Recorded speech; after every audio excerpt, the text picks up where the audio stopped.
नई चीज बतानी है जो आज तक आपने सुनी नहीं। सर सेक्शन 14A, अभी तक सेक्शन 14A में आप ये पढ़ते आए, प्लीज अप्रिशिएट कीजिएगा, कि जितना एग्जाम इनकम होगा उतना ही डिसअलाउंस होगा। अगर एग्जाम इनकम नहीं है तो डिसअलाउंस बिल्कुल नहीं होगा।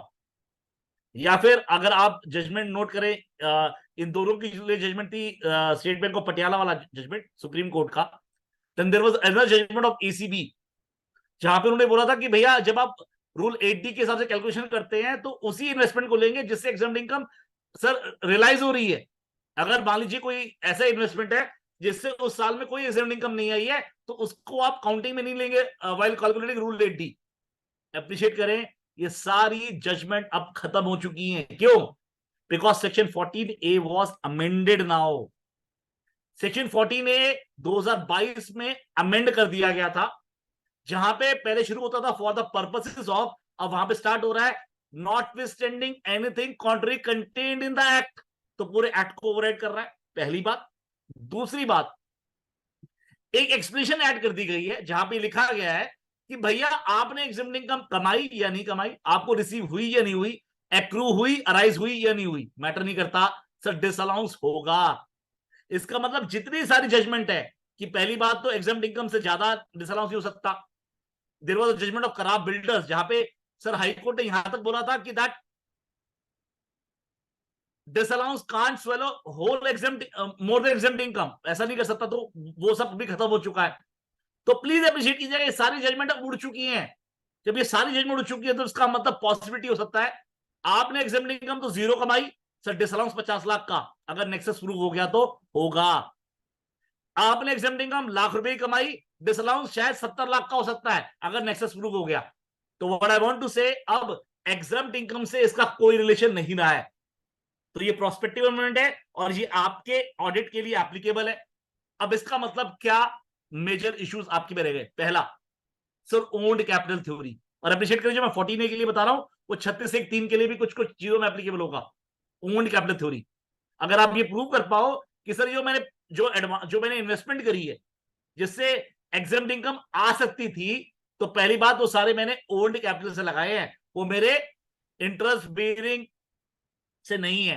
तो ना तो 36(1)(3) में डिसअलाउंस होगा, ना 14A में डिसअलाउंस होगा। मैं क्लियर हूं आपको? दूसरा, सर सर नेक्सस दिखाना कि कौन सा खर्चा डिसअलाउड है, वो इनिशियल बर्डन किस पे है? वो डिपार्टमेंट पे है, वो आप पे नहीं है। मैं क्लियर हूं आपको? दूसरी बात, I can very well argue like this. अगर आप, मैंने आपको बताया था सर, आपको याद है, आपको याद जजमेंट बताया था 41 ITR 425, राइट? सी अब्राहम, मैंने आपको बताया था एक judgement 229 ITR 1 CWT versus Ellis Bridge Gymkhana, शुरुआत में बताया था। चाहे मैंने बताया था कि जितना लिखा है उतना ही पढ़ना है, you can't add anything, you can't delete anything. तो अप्रिशिएट करें, जब आप सेक्शन 14A बोलते हैं, वो बोलता है वो इनकम जो स्कोप ऑफ टोटल इनकम से बाहर है। My question is in whose hands, ये बात तो लिखी नहीं है।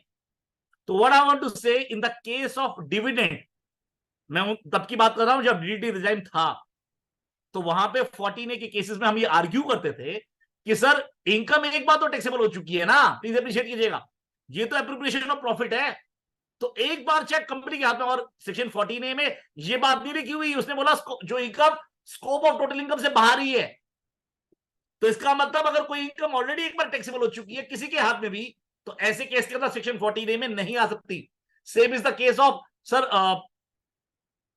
शेयर इन प्रॉफिट, जो पार्टनरशिप फर्म के अंदर जो प्रॉफिट है टैक्सेबल हो चुका है, उसके बाद तो आप सर जो प्रॉफिट शेयर है वो तो डिवाइड करते हो और 10(2)(a) में डालते हो। तो अप्रिशिएट करें, section 4 of Indian partnership act, there is no difference between partner and partnership firm में कोई फर्क नहीं है। It is only division of that profit which is already been taxed in the hands of partnership firm. और वहां पे word कोई नहीं लिखा हुआ, इन हुज हैंड्स तो लिखा ही नहीं है। तो we will well argue like this कि सर अगर इनकम एक बार टैक्सेबल हो चुकी है किसी के हाथ में भी, अगर उसका एप्रोप्रिएशन हो रहा है, इसका डिवीजन हो रहा है, तो ऐसे केस में 14A का डिसअलाउंस नहीं हो सकता। इसका मतलब मेरा पर्सनल मानना है ये उसी इनकम पे लगेगा, ये उसी इनकम पे लगेगा जहां पर सर जो इनकम पूरी की पूरी एग्जेम्प्ट है, किसी के हाथ में टैक्सेबल नहीं हो रही, जैसे एग्रीकल्चर इनकम। अगेन मैंने बोला सर लिटिगेटिव इशू, अभी तक इस पे ज्यादा डिस्कशन इसलिए नहीं हुआ बिकॉज सर एग्जेम्प्ट इनकम होती थी लाख रुपए, 2 लाख रुपए या 50,000 रुपए। तो there already a judgement of SBOP which says that कि भैया एग्जेंट इनकम से खर्चा ज्यादा डिसअलाउ नहीं होता था, तो ज्यादा इस पे ज्यादा आर्ग्यू जूरिस्प्रूडेंस ज्यादा थी नहीं, पर अब चीजें फर्क पड़ गई है।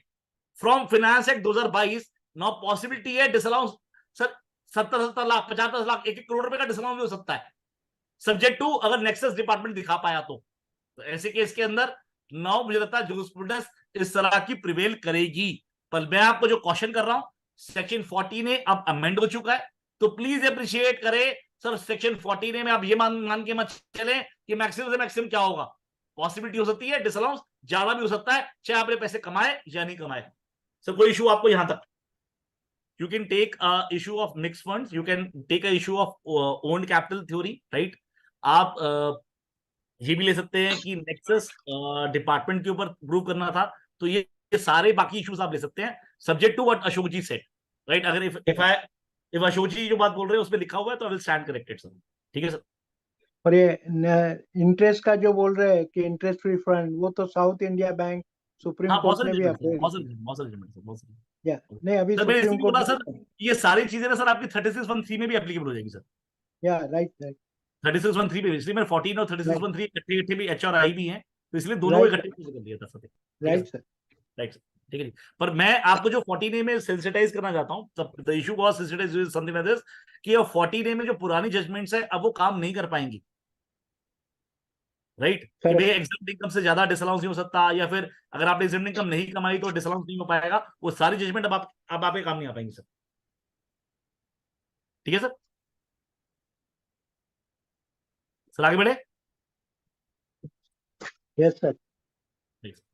नितिन सर, पार्टनरशिप डीड का क्वेरी थी कि अगर डीड में लिखी हो फिक्स्ड रेम्युनरेशन और हम बिकॉज ऑफ प्रॉफिट हम कम देना चाहते हैं, तो कुछ डिसअलाउंस हो सकती है क्या? कैसे कैसे फिर से बोलो बेटा, फिर से समझाओ व्हाट यू वांट टू से। डीड में फिक्स्ड रेम्युनरेशन और इंटरेस्ट किया हुआ है फिक्स डीड में, बट प्रॉफिट इतना ज्यादा आ रहा है, उसको प्रॉफिट को एडजस्ट करने के लिए we don't want to give that high. उस पर फर्क नहीं पड़ता बेटा, क्योंकि अगर आप सेक्शन 28 पढ़ते, Ashok ji you want to say something? Section 28 में ना बहुत क्लियरली लिखा हुआ है प्रिया, उसके अंदर ना कि जितनी आपने अलाउड है उतनी ही टैक्सेबल होगी आपके हाथ में। जैसे मैं, आप और फादर आप पार्टनर है, राइट? और ऑफिस बात है, आप मान लो आपको लगता है कि मैं इतनी इनकम नहीं दे पा रहा हूँ या नहीं आ पा रही है, निकल पा रही है, तो ऑफिस बात जितनी डिडक्शन मिलेगी ना बेटा उतना ही आपके हाथ में टैक्सेबल होगा। जैसे मैं मैं उससे भी कम दे दूं अगर उसमें फिक्स्ड रेम्युनरेशन दे दी हुई है, तो उससे फर्क नहीं पड़ता ना। जब मान लो लेटेस्ट से आपने सैलरी कम दी है, यस पॉसिबिलिटी है वो कहेगा क्यों ना मैं आपके हाथ में इतनी इनकम डाल दूं, इसे अप्रिशिएट कीजिएगा, राइट? ऑफिस बात है अगेन सेक्शन 28(5) है, अगर मैं गलती नहीं करा 28 का क्लॉज 5 है, अगर आप पढ़ोगे तो 28(5) में लिखा हुआ है कि जो इनकम उतनी टैक्सेबल होगी जितनी अलाउड है, अलाउ की गई है, बट डबल ऐसा नहीं हो सकता कि पता लगा मेरे हाथ में तो आप ऐड कर दो और उधर उधर अलाउ ना हो, वो नहीं हो सकता। Sir you want to say something sir? No 28(5) में वो लिखा ही है ना क्लियरली। हाँ वही वही वही कह रहा हूँ, 28(5) में यही बात लिखी, यही मैं कह रहा था। ठीक है जी। Now sir let us do clause 22। तो माइक, हाँ नितिन सर, मेरा एक इसमें पार्टनरशिप डीड पे एक क्वेरी था जी। कि सर वहां पे सैलरी टू पार्टनर स्पेसिफिकली लिखना जरूरी है, या हम इतना क्लॉज लिख सकते हैं as prescribed under clause section का वो देखिए 40 वाला? सर आपको लिखना पड़ेगा, you have to write it. वो तो अब तो बहुत मतलब सारे आ चुका है सर, बहुत सारा आ चुका है, तो उसमें क्या है आपको लिखना ही पड़ेगा। ये लिख सकते हो कि 50,000 रुपए सब्जेक्ट टू जो आपकी जो कंडीशन लिखी है वो उठा के जी कट जी, कर वो ठीक कर है सकते सर, ठीक है माय सर, ठीक। क्वेश्चन वाज कि अगर उसमें रेम्युनरेशन फिक्स है फिर भी आप कम दे रहे हो बिकॉज ऑफ इनकम टैक्स, फिर क्या बुक्स में कम दे रहे हो तो तो बेटा कॉन्ट्रडिक्ट मैं आपको क्या कह रहा हूँ, जैसे लेटर से 50,000 रुपए लिखी हुई है, पर अलाउड कितनी होगी, मैं ये कह रहा हूँ थोड़ा से कम है। कम अभी तो अच्छा 28(5) में जब बेटा ये लिखा हुआ है कि प्रिया उसमें ये बात लिखी है 28(5) के अंदर कि भैया आपके हाथ में टैक्सेबल कितनी होगी, जितनी अलाउड है वहां पे, राइट? लेटर से आपने 50,000 भी दे दिया, भाई को दे दिया, मैं ये कह रहा हूँ आपको। तो ऑफिस बात है 16,000, मान लो आपको अलाउड 34,000 रुपये अलाउड हुआ, 34,000 अलाउड हुआ, तो 34,000 नहीं मिलेगा।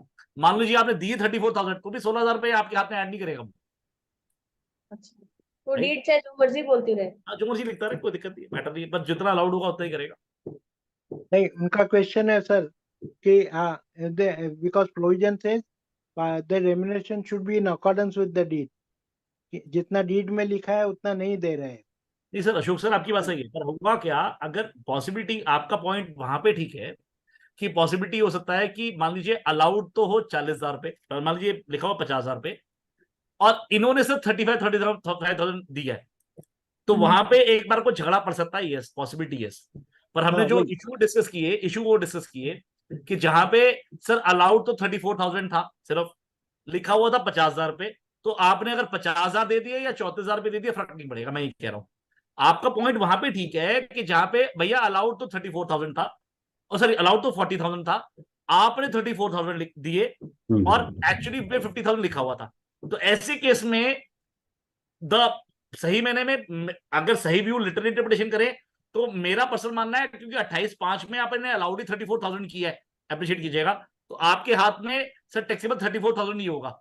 ये बहुत एक्सट्रीम व्यू हो जाएगा जहां पे वो कहेगा जी मैं 6,000 में तो वहां पे अलाउ कर रहा हूं और 6,000 में आपके हाथ में इनकम कर रहा हूं, बहुत एक्सट्रीम व्यू हो जाएगा ये।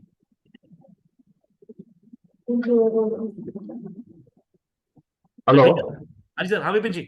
हाँ नितिन जी, क्वेश्चन ये नहीं है, क्वेश्चन ये है कि अगर डीड में हमने फिक्स की हुई है सैलरी सपोज 50,000, जी सर। लेकिन as per income tax act 34,000 ही अलाउ होती है, तो हम 34,000 नहीं दे रहे हैं, हमारी जो इनकम है वो कम है, हम 10-10 हज़ार ही दे रहे हैं, तो वेदर फर्म के हाथ में वो उसको डिसअलाउ करके उसको इनकम को ऐड करेगा या क्या करेगा? वो तो रेवेन्यू को लॉस होगा इन केस वो डिसअलाउ करता है। 1 मिनट, अगर वो डिसअलाउ करता है तो फर्म को लॉस होगा, रेवेन्यू को लॉस होगा, रेवेन्यू तो अपना लॉस करना नहीं चाहेगा। नहीं सर, विपिन सर ऐसा नहीं है, आप समझे बात। पॉसिबिलिटी हो सकता है बहुत ज्यादा, जैसे कोई अशोक जी ऐसा कोई अगर अच्छा असेसिंग ऑफिसर होगा, पॉसिबिलिटी है उसको अगर केस ऐसा नजर आया यहाँ पे, तो आपके मान लीजिए रिफंड रिफंड पड़ा होगा मान लो, या फिर वो टैक्स की लाइबिलिटी आ रही है, वो कहेगा यहाँ पे तो रिफंड बना दूंगा जो थोड़ा बहुत, या टैक्स एडजस्ट कर दूंगा, समथिंग लाइक दिस, आप समझ मेरी बात, और वहां पे मैं लाइबिलिटी क्रिएट कर दूंगा। व्हाई इट इज सो, आप एग्जाम्पल देता हूँ, मैं एग्जाम्पल देता हूँ आपको। पॉसिबिलिटी हो सकता है कि सर यहाँ पे तो 30% टैक्स हो, एग्जाम्पल फर्म में तो 30% टैक्स ही होगा, पर आप जो ब्रैकेट में आ रहे हो, ब्रैकेट में बहुत हाई ब्रैकेट में आ रहे हो, तो पॉसिबिलिटी आप 43% पे भी जा सकते हो, फर्म में 43% पे नहीं आ सकते, तो प्लीज अप्रिशिएट कीजिएगा। इंडिविजुअल में 43% पे भी जा सकते हो, आज जो सरचार्ज बढ़ गया है, प्लीज अप्रिशिएट कीजिएगा, मैं जो बात समझाने की कोशिश कर रहा हूँ। पर मैं कह रहा हूँ बहुत एक्सट्रीम व्यू हो जाएगा सर ये वाला, आप समझो मेरी बात। एक्सट्रीम व्यू इसलिए हो जाएगा कि भैया वो कहेगा यहाँ पे तो मैं वहां पे तो मैं आपको अलाउ करता हूँ और यहाँ पे आपके हाथ में ऐड करता हूँ। मेरा पर्सनल मानना है 28/5 को अगर आप रीजनेबली पढ़े और रैशनली पढ़े, और जो लिटरल इंटरप्रिटेशन भी आ रहा है जिसका कहना यह है कि जितना मैंने आपको अलाउ किया है उतनी आप अपनी इनकम के लिए ऑफर कर दो सर, ठीक है सर। चाहे फर्म में प्रॉफिट नहीं भी आ रहा तब भी? तो सर जितना अलाउड होगा तभी तो होगा ना सर, अलाउड कितना हो रहा है? नहीं, अलाउड 34 हो रहा है लेकिन हम 10 ही दे रहे हैं। तो कोई मैं कह रहा हूँ सर, मैं कह रहा हूँ बहुत एक्सट्रीम हो जाएगा ना सर। वो कह रहा है जितना अलाउ किया गया 28/5 क्या बोल रहा है, 28/5 बोलना बेटा, क्या बोल रहा है वो प्रिया, बोलना आप 28/5 क्या बोल रहा है? तेज तेज बेटा, तेज तेज, सेमिनार दे रहे हो आप। Any interest salary bonus commission on revenue or whatever they called due to or received by partner from such firm. एक मिनट मैं निकाल लूं किताब में सकता हूँ। वो बोलता है any interest salary bonus commission remission by whatever name called due to और received by the partner from such firm provided that where interest salary so whatever called any part thereof has not been allowed to be deducted। तो has not been allowed sir, आपको allowed तो 10,000 पे हुई है ना sir, 34,000 तो कभी allowed भी नहीं हुआ टू बी डिडक्टेड, प्रोविजन पड़े ना sir under clause b of 40 the income under the clause shall be adjusted to the extent of the amount not so allowed। मैं क्लियर हूं आपको सर? तो आपको अलाउड तो 10,000 पे हुआ, 34,000 पे अलाउड नहीं हुआ सर, ठीक है जी। नहीं, मेरा डाउट ये था कि अगर हम एज पर रीड अगर आप नहीं चलते हैं तो वेदर आईटीओ डिसअलाउ कर सकता है? नहीं कर पाएगा, मैं कह रहा हूँ नहीं कर पाएगा, नहीं कर पाएगा। बहुत एक्सट्रीम हो जाएगा सर, बहुत एक्सट्रीम हो जाएगा। ठीक ठीक। नितिन सर, बोलिए सर, बोलिए। पार्टनरशिप डीड में जो क्लॉज मेंशन करते हैं एज पर क्लॉज 40B करके मेंशन कर देते हैं, there is no fixed amount written in the partnership. नहीं सर, ऐसा नहीं है, वो मैंने अभी आपको क्लेरिफाई, यही बात क्लेरिफाई करी है, और मैंने ये बोला आपको अमाउंट तो लिखना ही पड़ेगा, सब्जेक्ट टू लिख सकते हो आप, अप्रिशिएट करें 40A to B और जो भी 42 कह रहा हूँ आपको 40BA और 40B, हाँ 40B ले सकते हो आप। You can't write like this Praveen भैया, ऐसे नहीं कह सकते आप कि भैया जो उसमें अलाउड होगा उतना कर लूंगा, अब अमाउंट तो लिखना ही पड़ेगा। पार्टनरशिप डीड ऑलरेडी बनी हुई है, उनमें क्लॉजेस ऑलरेडी अमेंड कर लो भैया, अमेंड कर लो ना भैया, क्या फर्क पड़ता है यार, और सप्लीमेंट्री होना है। अब आप बोलोगे तो प्लेन पेपर भी हो सकती है, मैक्सिमम स्टैम्प ड्यूटी की दिक्कत तो आएगी, हम्म, वो तो पार्टनरशिप डीड तो आप ठीक तो कर ही सकते हो, क्या दिक्कत है? राइट, स्टैम्प पेपर आज परचेज कर लेना, क्या दिक्कत है भैया? ठीक है। हाँ जी भैया। आपका अमाउंट वो रह सकता है what is there in 40B, लेकिन हाँ जी। अमाउंट लिखना आप Amount- अमाउंट वही लिख सकते हो जो 40B में अलाउड है, उतना भी सर, दे सकते हो। नहीं सर, वो का कहना सर ये है, अशोक सर उनका ये कहना ये है नहीं मैं समझ गया, मैं what I am saying is खाली 40B नहीं लिखने का, आप जो 40B में जो परसेंटेज दिया है आप हम्म। उतना अमाउंट दे सकते हो, उतना ही दे सको दो, हाँ जी, लेकिन खाली लिखना 40B नहीं चलेगा। That's what you are right. एकदम ठीक है सर, एकदम ठीक है। नहीं, वो जो अमाउंट है फ्लक्चुएट होगा भी है। नहीं सर, उनका सर प्रवीण जी, अब अपन- अशोक जी ये बोल रहे हैं आप 40B का रेफरेंस देते हुए 60% salary of 60% of this profit 90% of okay this, okay, वो इन द कैसे? Percentage terms.